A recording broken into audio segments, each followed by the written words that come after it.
നോക്കൂ, തെരഞ്ഞെടുപ്പ് കേരളത്തിലാണെങ്കിലും പലയിടങ്ങളിലും തമിഴിൽ ചുവരെഴുത്തുണ്ട് കേട്ടോ. ഇടുക്കിയിലെ തമിഴ് വോട്ടർമാർ ഏറ്റവും കൂടുതലുള്ള ദേവികുളം, ഉടുമ്പൻചോല മണ്ഡലങ്ങളാണ് തമിഴിലും മലയാളത്തിലും ഒക്കെ പ്രചാരണം നടക്കുന്നത്. ഫ്ലെക്സുകൾ വന്നതോടെ ദൈനംദിന ജോലി നഷ്ടപ്പെട്ടു എന്നാണ് പക്ഷേ അവിടെ 45 വർഷമായി ചുവരെഴുതുന്ന ഒരു കലാകാരൻ പറയുന്നത്.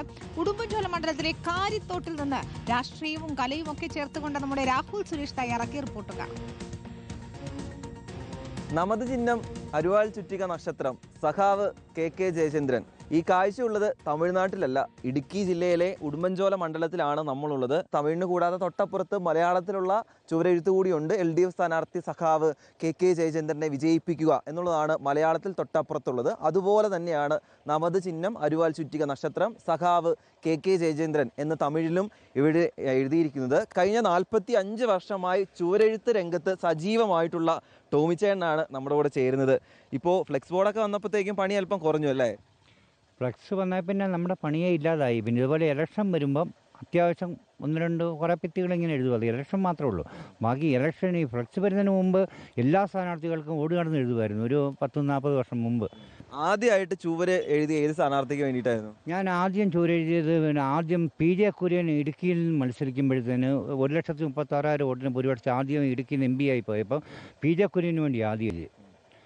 അതിനുശേഷമുള്ള എല്ലാ സ്ഥാനാർത്ഥികൾക്കും എഴുതിയിട്ടുണ്ട്. ഏറ്റവും കൂടുതൽ പിന്നെ UDF സ്ഥാനാർത്ഥികൾ എഴുതിയിട്ടുണ്ട്. പിന്നെ LDF സ്ഥാനാർത്ഥികൾ എല്ലാവർക്കും അങ്ങനെ രാഷ്ട്രീയം നോക്കാറില്ല. അവിടെയൊക്കെ അറിയാലേ? എല്ലാ ഭാഷയും നമ്മൾ ചെയ്യും. ഹിന്ദി എഴുതണമെങ്കിലും എഴുതും.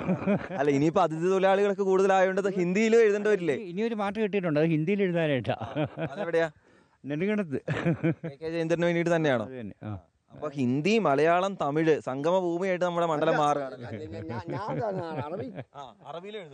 ഈ ഫ്ലെക്സ് ബോർഡ് വരുന്നതിന് മുമ്പ് ഫ്ലെക്സിന് പകരം ഫ്ലെക്സിൽ ഈ എന്താണ് പേപ്പർ അല്ലെങ്കിൽ തുണിയൊക്കെ വലിച്ചിട്ടിട്ട് അതിൽ എഴുതുമല്ലായിരുന്നോ? ഒരു 45 വർഷം മുമ്പ് ഈ ഓരോ റോള് തുണി, അതായത് 22 മീറ്റർ വെച്ചുള്ള തുണികളാണ് ഒരു തെങ്ങയിനടുത്ത് തെങ്ങയിലോട്ട് വലിച്ചു കിട്ടിയിട്ട് അതേ എഴുതിക്കൊണ്ടിരുന്നത്. ഇപ്പോൾ എത്ര ദിവസം, ഇതിപ്പോൾ എത്ര സമയം കൊണ്ട് പൂർത്തിയാവും? ഞാൻ ഇന്ന് രാവിലെ തുടങ്ങിയതേ ഉള്ളൂ.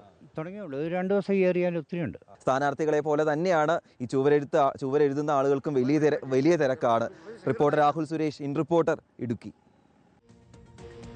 ഏതായാലും അവിടെ പല ഭാഷകളിലും പ്രചാരണം കൊഴുക്കുകയാണ്. കാസർഗോഡ് പോയാലും ഇതുപോലെ കാണാൻ കേട്ടോ. ചില മണ്ഡലങ്ങളിലൊക്കെ കന്നഡ ഭാഷയിലുള്ള എഴുത്തുകൾ നമുക്ക് കാണാൻ സാധിക്കും. ഏതായാലും നമ്മുടെ തെരഞ്ഞെടുപ്പ് ആവേശം അങ്ങ് കൊട്ടിക്കയറുമ്പോൾ മറുഭാഗത്ത് ഇതാ മീനച്ചൂട് പൊള്ളിക്കുകയാണ്. എന്താണ് താപനില മുന്നറിയിപ്പുകൾ എന്നൊക്കെയുള്ള വിവരം